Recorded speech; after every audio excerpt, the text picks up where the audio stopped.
are the baby boomers. As much as they are a subject of fascination and often misty-eyed nostalgia for their perceived revolutionary verve, it is quite essential that we take a scalpel to the cultural myths and layers of misinformation that have been draped around this generational cohort. This is not to diminish their real contributions, but to correct a grossly exaggerated historical account. It's true, the 1960s and early 70s were, on the surface, a vivid tapestry of countercultural movements. Images of Woodstock, psychedelic rock, the civil rights movement, and flower children may spring readily to mind. But here's the rub.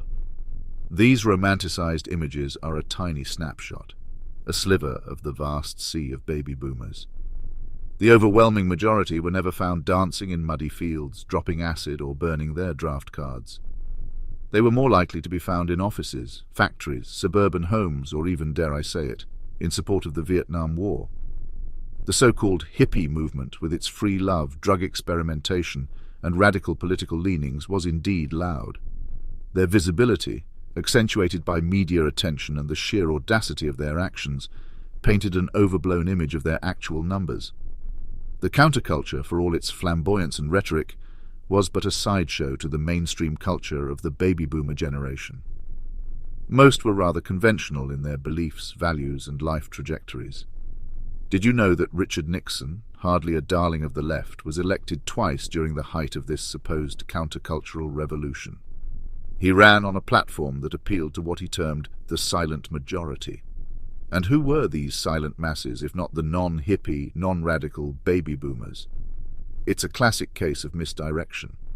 While we've been busy gazing at Haight-Ashbury and peace rallies, the majority of baby boomers were supporting, either tacitly or explicitly, policies that were far from radical. Indeed, as this generation aged and matured, many among them would come to embody the very establishment values and attitudes they were thought to reject. Now, as for today's far-right Facebook memes and the rather questionable online behavior of many an older netizen, it might seem incongruous with the prevailing myth of the progressive baby boomer. But if one takes off the rose-tinted glasses of historical revisionism, it aligns quite harmoniously with the broader trend of that generation. The outspoken radicals of the 1960s were always the minority. The fact that a significant portion of boomers today might lean towards conservative or even far-right ideologies should hardly be surprising. And so, dear reader, we grapple with humanity's perpetual infatuation with the gilded past. How endearing it must be to paint the baby boomers, that vast sea of middle-aged mundanity, as some brave battalion of freethinkers. How quaint. Yet when one dares to squint past the hazy mists of collective amnesia, one is confronted by a less rosy tableau. Perhaps it's time to acknowledge the boomers not as some revolutionary vanguard, but as they truly were. Predominantly as radical as a pot of lukewarm tea, indistinguishable in spirit from the generations that both preceded and followed them. It's rather hilarious if you think about it. We've allowed ourselves to be deluded by sepia-toned photographs and a few well-publicized festivals.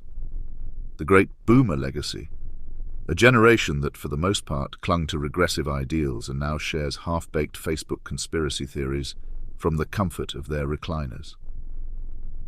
Before we close the chapter on this sprawling tale, let us spare a thought for the genuine hippies, those few spirited souls who dared to dream, who championed love over war, and who truly sought a more equitable world. Amidst the throngs of their conservative counterparts, these true rebels danced to their own tune, challenging the orthodoxy of their generation. And as for myself, during that time, I may have not shared their predilection for mind-altering substances, but I certainly appreciated the spirit of it. In the vast sea of boomer conformity, they were the colorful and earnest islands of hope.